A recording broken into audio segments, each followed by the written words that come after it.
Hi hello ಎಲ್ಲರಿಗೂ ನಮಸ್ಕಾರ. ನಾನಿವತ್ತು ನಿಮಗೆಲ್ಲ ಹಸಿರು ಮೆಣಸಿನ್ಕಾಯಿ ಚಟ್ನಿ ಯಾವ ರೀತಿಯಾಗಿ ಮಾಡೋದು ಅಂತ ತಿಳಿಸ್ಕೊಡ್ತೀನಿ.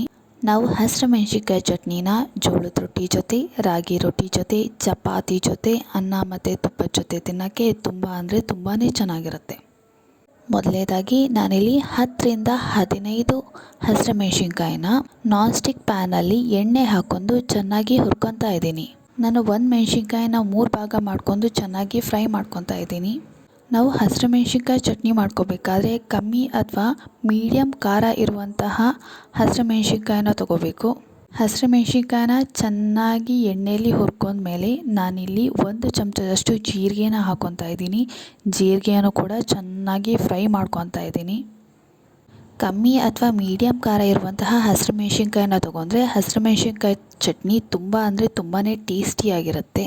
ಹಸಿರು ಮೆಣಸಿನ್ಕಾಯಿ ಚಟ್ನಿನ ಮಾಡ್ಕೊಳೋದು ಬಹಳ ಸಿಂಪಲ್ ಮತ್ತು ಈಸಿ ಅಂತಲೇ ಹೇಳ್ಬೋದು. ನಾನಿಲ್ಲಿ ಒಂದು ಸ್ವಲ್ಪ ಹುಣಸೆ ಹುಳಿನ ಹಾಕ್ಕೊತಾ ಇದ್ದೀನಿ. ಅದನ್ನ ಕೂಡ ಇದರಲ್ಲಿ ನಾನು ಚೆನ್ನಾಗಿ ಹುರ್ಕೊತಾ ಇದ್ದೀನಿ. ಅಪರೂಪಕ್ಕೆ ಬಾಯಿ ರುಚಿಗೆ ಏನಾದರೂ ತಿನ್ನಬೇಕು ಅಂತ ಅನ್ನಿಸ್ತಿದ್ರೆ ಅನ್ನ ಮತ್ತು ತುಪ್ಪದ ಜೊತೆ ಈ ರೀತಿಯಾಗಿ ಹಸಿರು ಮೆಣಸಿನ್ಕಾಯಿ ಚಟ್ನಿನ ಮಾಡ್ಕೊಂಡು ತಿಂದರೆ ತುಂಬಾ ಚೆನ್ನಾಗಿರುತ್ತೆ. ಇನ್ಸ್ಟೆಂಟಾಗಿ ಸ್ವಲ್ಪ ಪದಾರ್ಥಗಳನ್ನು ಉಪಯೋಗಿಸ್ಕೊಂಡು ಮನೆಯಲ್ಲಿನೇ ನಾವು ಹಸಿರು ಮೆಣಸಿನ್ಕಾಯಿ ಚಟ್ನಿನ ಫಾಸ್ಟ್ ಆ್ಯಂಡ್ ಸಿಂಪಲ್ಲಾಗಿ ಮಾಡ್ಕೋಬಹುದು. ಟೇಸ್ಟ್ ಕೂಡ ಅಷ್ಟೇ ಚೆನ್ನಾಗಿರುತ್ತೆ. ನಾನಿಲ್ಲಿ ಅರ್ಧ ಹಿಡಿಯಷ್ಟು ಕರಿಬೇವನ್ನ ಹಾಕ್ಕೊತಾ ಇದ್ದೀನಿ. ನಾನಿಲ್ಲಿ ಕರಿಬೇವನ್ನ ಚೆನ್ನಾಗಿ ಫ್ರೈ ಮಾಡ್ಕೊತಾ ಇದ್ದೀನಿ. ನನ್ನ ವಿಡಿಯೋ ನಿಮಗೆ ಇಷ್ಟ ಆಗ್ತಿದ್ದಲ್ಲಿ ನಿಮ್ಮ ಫ್ಯಾಮಿಲಿ ಮತ್ತು ಫ್ರೆಂಡ್ಸ್ ಎಲ್ಲರಿಗೂ ಶೇರ್ ಮಾಡಿ, ಹಾಗೆ ಸಬ್ಸ್ಕ್ರೈಬ್ ಮಾಡ್ಕೊಳ್ಳೋಕ್ಕೆ ತಿಳಿಸಿ. ಕರಿಬೇವು ಕೂಡ ಚೆನ್ನಾಗಿ ಫ್ರೈ ಆಗಬೇಕು. ಹಸಿರು ಮೆಣಸಿನ್ಕಾಯಿ ಚಟ್ನಿಯಲ್ಲಿ ಮೇನ್ ಇಂಗ್ರೀಡಿಯೆಂಟೇ ಹಸಿರು ಮೆಣಸಿನ್ಕಾಯಿ. ಸೊ ಹಾಗಾಗಿ ನಾವೆಷ್ಟು ಚೆನ್ನಾಗಿರೋವಂತಹ ಮೆಣಸಿನ್ಕಾಯಿನ ತೊಗೊಂಡಿರ್ತೀವಿ ಅಷ್ಟು ಚೆನ್ನಾಗಿ ಚಟ್ನಿ ರೆಡಿ ಆಗುತ್ತೆ. ಹಸಿರು ಮೆಣಸಿನ್ಕಾಯಿ ಚಟ್ನಿನ ಮಾಡ್ಕೊಳೋದು ಬಹಳ ಈಸಿ ಮತ್ತು ಬಹಳ ಫಾಸ್ಟಾಗಿ ಕೂಡ ರೆಡಿ ಆಗುತ್ತೆ. ಟೇಸ್ಟ್ ಕೂಡ ಅಷ್ಟೇ ಚೆನ್ನಾಗಿ ಇರುತ್ತೆ. ಬಾಯಿ ರುಚಿಗೆ ಅವಾಗವಾಗ ಈ ರೀತಿಯಾಗಿ ಚಟ್ನಿ ಮಾಡ್ಕೊಂಡು ತಿಂತಿದ್ರೆ ತುಂಬಾ ಚೆನ್ನಾಗಿರುತ್ತೆ. ನಾನೊಂದು ಸ್ವಲ್ಪ ಇಲ್ಲಿ ಬೆಲ್ಲನ ಹಾಕ್ತಾಯಿದ್ದೀನಿ. ಬೆಲ್ಲನ ನಾವು ಒಂದು ಸ್ವಲ್ಪನೇ ಫ್ರೈ ಮಾಡ್ಕೋಬೇಕು. ಬೆಲ್ಲ ಸಂಪೂರ್ಣವಾಗಿ ಕರ್ಗಗಂಟ ನಾವಿಲ್ಲಿ ಫ್ರೈ ಮಾಡ್ಕೊಳಕ್ಕೆ ಹೋಗಬಾರ್ದು.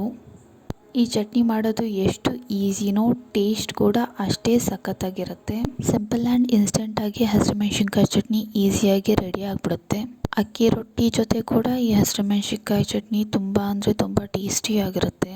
ಎಸ್ಪೆಷಲಿ ಹೇಳಬೇಕಂದ್ರೆ ಅನ್ನ ಮತ್ತು ತುಪ್ಪದ ಜೊತೆ ಹಸಿರು ಮೆಣಸಿನ್ಕಾಯಿ ಚಟ್ನಿನ ನಂಚ್ಕೊಂಡು ತಿಂತಿದ್ರೆ ಇನ್ನೂ 2 ತುತ್ತು ಜಾಸ್ತಿನೇ ತಿನ್ನಬೇಕು ಅಂತ ಅನ್ನಿಸ್ತಿರುತ್ತೆ. ನಾನಿಲ್ಲಿ 4 ಹೆಸರಷ್ಟು ಬೆಳ್ಳುಳ್ಳಿನ ಹಾಕ್ಕೊತಾ ಇದ್ದೀನಿ. ಅದನ್ನು ಕೂಡ ಇದರಲ್ಲಿ ಚೆನ್ನಾಗಿ ಫ್ರೈ ಮಾಡ್ಕೊತಾ ಇದ್ದೀನಿ.